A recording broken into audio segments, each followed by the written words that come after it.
अस्सलामुअलैकुम। जैसे कि मैंने बताया है, साउथ इंडियन रेसिपी सीरीज़ में स्टार्ट कर रही हूँ, तो मेरा पहला वीडियो हाजिर है। मेरे बहुत से व्यूवर्स के फरमाइश पर आज मैं आप लोगों के लिए लेके आई हूँ बहुत ही ज़्यादा मज़ेदार और क्रिस्पी डोसा की रेसिपी। आप देख सकते हैं कितना क्रिस्पी लग रहा है ये, और इसका जो बैटर होता है वो किस तरह परफेक्टली बनाते हैं वो भी इसमें शेयर कर रही हूँ। तो वीडियो आखिर तक देखिए, इसे बिल्कुल भी स्किप ना करें वरना आपके डोसे परफेक्ट नहीं बनेंगे। देखिए, बहुत ही यमी कोकोनट चटनी की रेसिपी भी इसमें शेयर कर रही हूँ, कितनी टेस्टी लग रही है। तो मेरा ये वीडियो ज़रूर देखिए और डोसा ट्राई भी करें। चलिए शुरू करते हैं। डोसा बनाने के लिए सबसे पहले हमें थोड़े इंग्रेडिएंट्स अच्छे से धो के भीगने रखना होगा। तो देख लेते हैं कौन से इंग्रेडिएंट्स है वो। मैं आपको बता दूं कि मैंने इस कप का यूज किया है मेजरमेंट के लिए, 1 कप यानी 200 ग्राम। सबसे पहले हमें चाहिए बॉइल्ड राइस यानी उबले हुए चावल। ये आपको किसी भी सुपरमार्केट में आराम से मिल जाएंगे। बॉइल्ड राइस मैं डाल रही हूं 2 कप यानी 400 ग्राम। 1 कप यानी 200 ग्राम सोना मसूरी राइस, ये नॉर्मल राइस है जो हम घर पर यूज करते हैं। आधा कप उड़द दाल यानी माश की दाल। 1/4 कप चना दाल। 1 टीस्पून मेथी के सीड्स। इन सभी को हम अच्छे से पानी से 1 या 2 बार धो लेते हैं।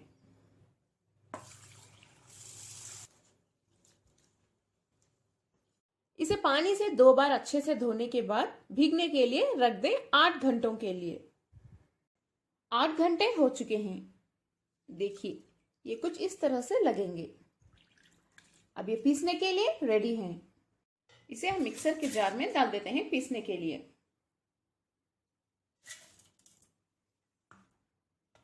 इस तरह से 8 घंटों के लिए भीगने रखने से ये बहुत ही आसानी से पीसे जाएगा। आप चाहें तो इसमें थोड़ा सा पानी डाल के भी ग्राइंड कर सकते हैं। अब मैं आप लोगों के साथ एक ऐसी टिप शेयर कर रही हूँ जिसे फॉलो करने से आपका डोसा बहुत ही ज्यादा क्रिस्पी भी बनेगा और साथ ही टेस्टी मजेदार भी बनेगा। देखिए, इसमें हमें डालना होगा पके हुए चावल यानी कुक्ड राइस, बॉइल्ड राइस। जो रात को बच जाए वो आप फेंकिए मत, रेफ्रिजरेटर में रख लें, डोसा में यूज आएगा। ये बहुत ज्यादा सॉफ्ट नहीं होने चाहिए और ठंडे भी कर लें, गर्म भी नहीं होने चाहिए। 1 मुट्ठी डाल दें।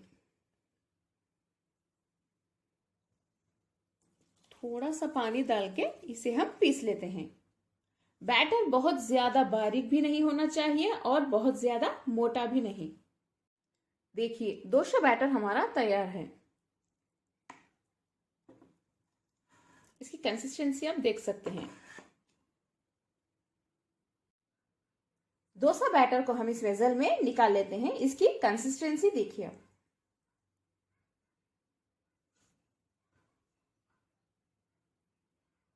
देखिए, इस तरह से पीस लें।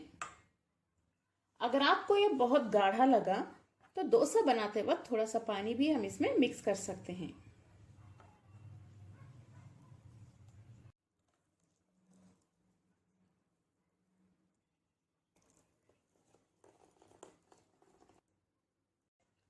डोसा बैटर तो हमारा तैयार है। हम इसमें थोड़ा सा नमक डाल देते हैं, 1 टीस्पून जितना डालिए। इसे डालने के बाद इसे अच्छे से मिक्स कर लेते हैं। इस तरह से नमक डाल के मिक्स करने से बहुत जल्दी फर्मेंट हो जाएगा।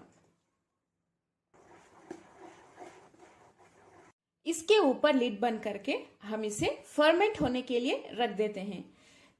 फर्मेंट होने के लिए इसे 8 घंटे लग सकते हैं, क्योंकि विंटर सीजन है, थोड़ा टाइम लगेगा। अगर समर सीजन रहा तो बस एक 5 से 6 घंटे में ही इसमें खमीर आ जाएगी यानी फर्मेंट हो जाएगा। इसे एक वार्म प्लेस में गर्म जगह रखिए, ठंडी जगह ना रखें वरना फर्मेंट होने में बहुत देर हो जाएगी। 8 घंटे हो चुके हैं। डोसा का बैटर देखिए हमारा रेडी है, ये फर्मेंट हो चुका है। आप देख सकते हैं। देखिए, इसे हम अब अच्छे से मिक्स कर लेते हैं। इसमें हम अब थोड़ा सा नमक फिर से डाल देते हैं।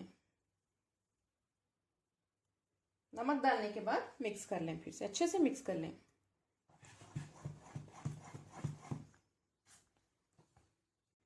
डोसा बनाने के लिए सबसे पहले तवा हम अच्छे से गरम कर लेते हैं। इसमें थोड़ा सा तेल डाल दें ताकि ये थोड़ा सा ग्रीजी हो जाए।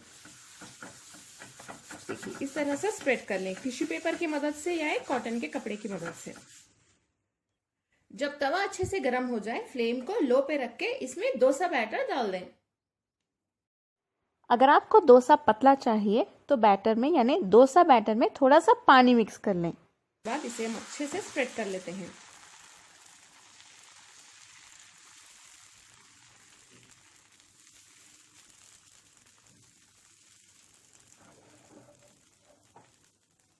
अब फ्लेम को मीडियम टू हाई पे रख दें और इसमें हम थोड़ा सा तेल डाल देते हैं।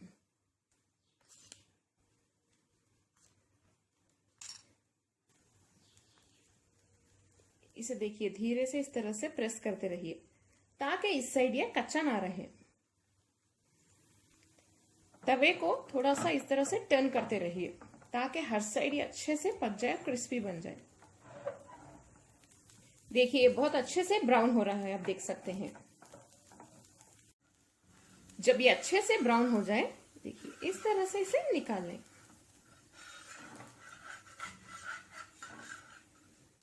और इसे धीरे से टर्न कर लें।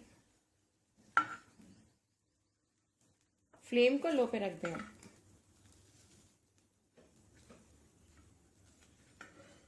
आप देख सकते हैं डोसा कितना क्रिस्पी बना है। देखिए हमारा बहुत ही ज्यादा क्रिस्पी और टेस्टी डोसा अब तैयार है। फ्लेम बंद कर दें। डोसे के साथ खाने वाली एक बहुत ही ज्यादा जबरदस्त चटनी की रेसिपी भी मैं आप लोगों के साथ आज शेयर कर रही हूं। तो इसके लिए हमें चाहिए एक मिक्सर का जार। इसमें डालिए 1 कप कच्चा नारियल, 1/4 कप रोस्ट किए हुए मूंगफली, 2 हरी मिर्च, 3 टीस्पून दही, थोड़ी सी अदरक, थोड़ा सा नमक। इन सभी को अच्छे से ग्राइंड कर लें। थोड़ा सा पानी डाल के आप पीस सकते हैं। चटनी तो हमारी अब तैयार है। इसकी कंसिस्टेंसी देख लें आप। नेक्स्ट हम इसके तड़के की तैयारी शुरू कर लेते हैं। तड़के के लिए सबसे पहले थोड़ा सा तेल यानी 2 टीस्पून तेल गरम कर लें।